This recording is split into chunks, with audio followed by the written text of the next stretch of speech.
Kaya ni Thea na itulak itong si Jubert para makuha ang telepono pero siya ay nabigo naman. Nang magingit-ngit sa galit itong si Marge sa oras na malaman niya na si Thea ang dahilan sa nangyari sa kanyang kapatid. Samantala, may malaking dahilan ang pag-alis ni Evelyn na hindi sinama ang kanyang anak na si Jubert ang makakabuking sa dalawang taksil. Gawing iyon ay gusto nang itigil ni Paulo ang kahibangan nilang dalawa ni Thea na konsensya na ito. Subalit hindi kaagad napapayag ni Paulo itong si Thea pero sa huli ay nakumbinsi din niya ito. Ngunit may huling hiling din itong si Thea na ikakapahamak sa kanilang dalawa. Tawag pansin kay Jubert ang pag-aaway ng dalawa. Ulit ng kanya itong tiningnan. Nagulat na lang itong si Jubert na nagsalpukan na ang dalawa. Wala sa tamang pag-iisip itong si Jubert ngunit naintindihan pa rin ito ang kanyang nakikita. Hindi nagdadalawang isip itong si Jubert na kunan ng video ang dalawa para ipakita sa kanyang ate. Ang panahon ang dalawa para sila ay magsisihan, kailangan na nilang makuha ang telepono na sa mga kamay ni Jubert. Sa kagustuhan ni Thea na mapunta sa kanyang mga kamay ang telepono ni Jubert para burahin ang nasabing video, umantong ito sa pagka-aksidente ni Jubert. Siyang naging dahilan din para hindi mapunta sa mga kamay ni Thea ang telepono. Tulungan ni Thea itong si Jubert pero hinayaan niya ito.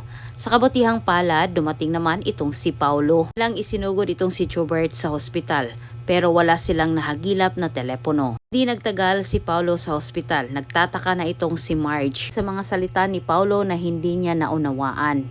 Kabado na si Thea at Paulo. Kaagad si Paulo sa mansyon.